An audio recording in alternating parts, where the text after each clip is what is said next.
আসসালামু আলাইকুম। আজকে আমরা আপনাদের সামনে ১০০ মুরগির হিসাব নিয়ে আসছি। অনেকে অল্প করে মুরগি পালন করতে চান বা দেখতে চান যে কী অবস্থা ১০০ মুরগির লাভ ক্ষতি কত বা কত কী খরচ হইতে পারে। ১০০ ব্রয়লার মুরগির হিসাবটা আমরা নিয়ে আসছি। একটা ভাই আসছিল আমাদের দোকানে, উনি ১০০ মুরগি পালন করছে, ব্রয়লার মুরগি। তো সেই হিসাবটা আজকে আপনাদেরকে দেখাবো। তো আপনারা দেখেন, উনি ১০০ মুরগির জন্য প্রথমে উনি বাচ্চা নিছিল, ১০২টা বাচ্চা নিছিল, যেটার দাম হইল ৫ টাকা করে। তো ওনার কাছে ৫০০ টাকা রাখছে, দুইটার বাচ্চার দাম রাখে নাই। তো এই ১০০ বাচ্চা কেনার পরে উনি এটা মেডিসিন কিনছে, ওনার টোটাল খরচ গেছে মেডিসিন বাবদ ২৫০০ টাকা। ১০০ মুরগি ওনার ২৫০০ টাকার মেডিসিন গেছে। আর ফিডের হিসাবটা একটু হাস্যকর ব্যাপার। ফিডের ব্যাপারটা হলো, উনি প্রথম 1 বস্তা RRP ফিড এনে খাওয়াইছে। তো ১ বস্তা খাওয়ানোর পর এটা ৩৪০০ টাকা নিছে। এরপর উনি আবার চ্যাম্পিয়নের 3 বস্তা খাওয়াইছে। তো দাম একই দেখা যায়, ৩৩৭৫ টাকা বা ৭০ টাকা রাখলে পরবর্তী ভাড়াটা মিলিয়ে আমরা ৩৪০০ করে ধরছি। আর পরে আবার ৭১-এর ফিড আইনা খাওয়াইছে উনি 1 বস্তা। মোট ৫ বস্তা ফিড উনি খাওয়াইছে, যেটা মোট ১৭,০০০ টাকার মতো দাম হয় 5 বস্তা। আর ওনার কারেন্ট বাবদ খরচ গেছে ৫০০ টাকা। পুষ খরচ দুইবারে, একবার ৪০০ টাকা, একবার ৩৫০ টাকা। মোট ওনার খরচ গেছে ৭৫০ টাকা। তো এই সব মিলে ওনার খরচ পড়ছে টোটাল ২১,২৫০ টাকা। আর ওনার মুরগি, এইখান থেকে মুরগি মারা গেছিল, ওনার মুরগি 5 পিস মুরগি মারা গেছিল। টোটাল মুরগি থেকে ওনার 5 পিস মুরগি মারা গেছে। এই হইল ওনার সকল হিসাব। উনি এই খরচগুলো ওনার গেছে। আর এখন আমরা দেখবো মুরগির হিসাবটা, মুরগি কতগুলা মুরগি বা কতদিন ই করলো। আচ্ছা, একটা ব্যাপার হইলো যে উনি 33 দিন পালন করছে মুরগিগুলো, 33 দিন পালন করছে। আর 33 দিন ওনার মুরগিটা মোটামুটি 2 কেজি ওজনেরও ছিল মুরগি, 2 কেজির একটু বেশিও ছিল কিছু মুরগি, আর কিছু মুরগি আবার 1.5 কেজির মতো ছিল। তো মোট ওনার মুরগি প্রথমে উনি 76 কেজি মুরগি বিক্রি করছেন, যেটা 130 টাকা করে। এটার দাম হয় ৯,৮৮০ টাকা। আর 78 কেজি উনি পরে আবার বিক্রি করছে, মানে উনি কিছু খুচরাই উনি নিজে বিক্রি করছে, এটার কাউকে দেয় নাই, মানে খুচরা বিক্রি করছে। এটা এখানে 140 টাকা করে উনি বিক্রি করতে পারছে। এটা এখানে ১০,৯২০ টাকা। আবার পরে আবার 15 কেজি উনি নিজে বিক্রি করছে, এইটার দাম হয় 130 টাকা করে, ১৯৫০ টাকা। তো এতে দেখা যায় যে মোট ওনার হিসেবটা হইল, মোট ওনার হিসেবটা দাঁড়ায় ২২,৭৫০ টাকা। তো এখানে একটা কথা হলো, ওনার মুরগিতে যে ওজনটা আসছে, তাদের মোট ওজনটা আসে ১৬৯ কেজি ওজন আসছে মুরগিতে সব মিলে। এখানে মুরগি ছিল ৯৭ পিস। ৯৭ পিস মুরগি যদি ১৬৯ কেজি ওজন আসে, তাহলে গড় ওজন আসে 1 কেজি ৭৪০ গ্রাম। তো এইটা হইলো ওনার টোটাল হিসেবটা এই। আর এখানে ওনার বিক্রির পরিমাণ হলো ২২,৭৫০, আর ওনার খরচ হচ্ছে ২১,২৫০। তো লাভ হয় নাই বললেই চলে, খুব সামান্য পরিমাণ।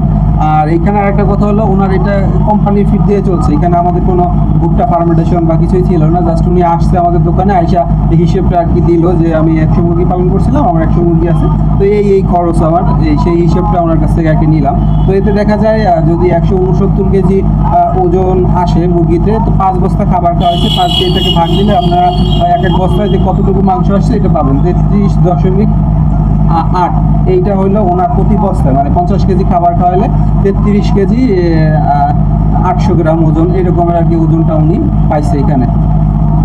আর এখন আপনারা যদি দেখেন, ওনার এখানে কিন্তু মুরগি তো 2 কেজিও ছিল। উনি বললো যে আইসা প্রথমে বলতেছে আমার মুরগি 2.5 কেজিও ছিল, 2.5 কেজিও ছিল, 1.5 কেজিও ছিল। তো গড়ে ওজনটা আরও হওয়া উচিত। আর বিক্রির যেই ব্যাপারটা, আজকে ভিডিওটা যেই জন্য করা, সেই কথাটা হইলো যে মুরগি যখন বিক্রি করবেন, মুরগি বিক্রি করার সময় আপনার পরিচিত 2-4 জন লোক রাখবেন। প্লাস আপনার যদি কিছু খরচও যায়, আপনি নিজে একটা ভালো দেখে একটু বড় পরিসরে একটা পালা কিনবেন, যেটার ফলে হবে কি, আপনি মুরগিগুলা আপনার পালা দিয়া যে কিনতে আসবে, তাদেরকে আপনার যেই পালা ওইটা দিয়ে মাইপা দিবেন আপনি, তাতে আরও ভালো। না হলে দেখা যায় যারা মুরগি কিনতে আসে সবার একই অবস্থা না। তারপর বলবো ম্যাক্সিমামের কিন্তু পাল্লাতে সমস্যা থাকে, তারা 2-4-10 কেজি এদিক ওদিক করতে পারলে কিন্তু তাদের লাভ সেইটা, আর আপনার জন্য সেটা লস। সারা মাস আপনার মুরগি পালন করলেন, বিক্রির সময় দেখলেন যে এদার ওদার হয়েছে, এতে কি হইলো, দেখা গেল আপনার লাভের পরিমাণ খুবই কম। তো ওনার হিসাব মতো মুরগি 2.5 কেজির মুরগিও ছিল, আবার 2 কেজির মুরগিও ছিল, 1.5 কেজির ছিল, খুবই কম। কিন্তু মোট সব বিক্রি করার পর দেখা গেল যে আপনার গড় ওজন দাঁড়াইছে 1 কেজি 740 গ্রাম। আরেকটা কথা হলো যে আপনারা অনেকেই মানে মুরগি দেখা যখন ফার্মেন্টেশন খাওয়ান বা না খাওয়ান সেটা আলাদা কথা, কিন্তু মুরগি দেখা এমনিতে বলেন 2.5 কেজি 2 কেজি, এটা সঠিক, মানে সঠিক যেইটা সেইটাই বলবেন। ওইটা বললে কি হবে, আপনার যখন আমরা হিসেব করি বা আপনার কি পরিমাণ খাবার খাইলে একটা প্রাথমিকভাবে যে হিসেবটা করি, ওই হিসেবটা সঠিক একটা ধারণা পাওয়া যায়। এখন মুরগির ওজন 2 কেজি, আপনার কাছে জিজ্ঞেস করলাম ভাই মুরগির অবস্থা কি, বললেন ভাই মুরগি তো 2.5 কেজি। তো এরপরে যখন বিক্রি করতে যান তখন দেখেন আবার ওজন নাই। তো এইরকম না, মুরগির যতটুকু ওজন আছে বা 5টা মুরগি আপনি ধইরা ওয়েট করে তারপর দেখাইলেন আমাদের, তাতে কি হবে, আমরা সঠিক একটা হিসেব পাইলে দেখা গেল আপনাকে সঠিক একটা পরামর্শ দেওয়া গেল। তো এই ব্যক্তির পরিমাণটা হইলো যা বলতেছিলাম, উনি 5 বস্তা খাবারে উনি এই ওজনটা পাইছে, 169 কেজি ওজন পাইছে। এই মোটামুটি ভালো ওজন আসছে। বাজারে তো 31-40 টাকা পাইছে। তো কিন্তু ওনার যে লাভের পরিমাণটা খুবই সামান্য। এখানে 22,750 টাকা ওনার ছিল বিক্রির পরিমাণ, আর খরচ হয়েছে 21,250। তো সেক্ষেত্রে ওনার লাভ দাঁড়ায় 1500 টাকা। তো 33 দিন ওনার সব প্রসেস মিলে দেখা গেল 35 দিন উনি পরিশ্রম করছে, যাই হোক কম করুক বেশি করুক, তো ওনার লাভের পরিমাণ কিন্তু খুবই সামান্য। এই হলো কোম্পানি ফিডের অবস্থা। আর বর্তমানে ব্রয়লার মুরগির ম্যাক্সিমামের অবস্থায় এইটা দাঁড়ায়। উনি 100 মুরগির একটা হিসাব দিচ্ছে আমাদের আইসা, হয়তো বা যারা 1000 মুরগি পালন করছে তাদের হিসেবটা যদি, উনি তো দেখা গেল নিজে বাড়ি বসে বিক্রি করছে কিছু, এই জন্য হয়তো আর একটু 40 টাকা দাম পাইছে, কিন্তু এখানে 30 টাকা বাজার কিন্তু খুবই কম। এই জন্য যারা মুরগি পালতেছেন খুবই সাবধানে মুরগি পালবেন, এবং কোম্পানির হিসেবটা ঘুরে ফিরা এইভাবেই হবে। কারণ খাবারের দাম তো আর কমতেছে না, বাড়তেছে না। বাচ্চার দাম যখন কম হয় মার্কেট মুরগির বাজার দাম কম, বাচ্চার দাম যখন বেশি বাজার দামও বেশি। তো শুধু আপনারা বুঝা শুই না তারপর মুরগি তুলবেন, কারণ বর্তমানে বাজারের যে পরিস্থিতি এবং খাবারের যেই দাম, এই জন্য আপনারা যদি নিজেরাই কোনো বিকল্প পন্থা বের করতে পারেন, যদি লুজ ফিড নিজেরা হাতে তৈরি করতে পারেন তাহলে খুব ভালো হয়। কারণ খাবারের দাম যতদিন পর্যন্ত না কমবে বা যদি আপনাদের নিয়ন্ত্রণে না থাকে, তখন আপনারা কিছুতেই মুরগি পালন করে লাভ করতে পারবেন না, বিশেষ করে ব্রয়লার মুরগির ক্ষেত্রে।